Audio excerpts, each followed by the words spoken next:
قیامت کا انتظار، قیامت کب آئے گی؟ صحیح بخاری حدیث نمبر 59۔ ایک بار حضرت صلی اللہ علیہ وآلہ وسلم لوگوں میں بیٹھے ہوئے ان سے باتیں کر رہے تھے۔ اتنے میں ایک دیہاتی آپ کے پاس آیا اور پوچھنے لگا کہ قیامت کب آئے گی؟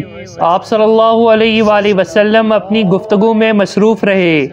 بعض لوگ جو مجلس میں تھے کہنے لگے آپ صلی اللہ علیہ وآلہ وسلم نے دیہاتی کی بات سنی لیکن پسند نہیں کی، اور بعض کہنے لگے کہ نہیں بلکہ آپ نے اس کی بات سنی ہی نہیں۔ جب آپ اپنی باتیں پوری کر چکے تو میں سمجھتا ہوں کہ آپ صلی اللہ علیہ وآلہ وسلم نے یوں فرمایا، وہ قیامت کے بارے میں پوچھنے والا کہاں گیا؟ اس دیہاتی نے کہا حضور میں موجود ہوں۔ آپ نے فرمایا کہ جب ایمانداری دنیا سے اٹھ جائے تو قیامت قائم ہونے کا انتظار کر۔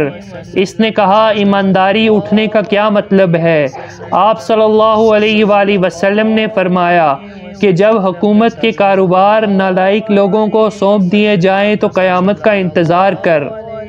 صلی اللہ علیہ وسلم، صلی اللہ علیہ وسلم، صلی اللہ علیہ وسلم، صلی اللہ علیہ وسلم، صلی اللہ علیہ وسلم، صلی اللہ علیہ وسلم۔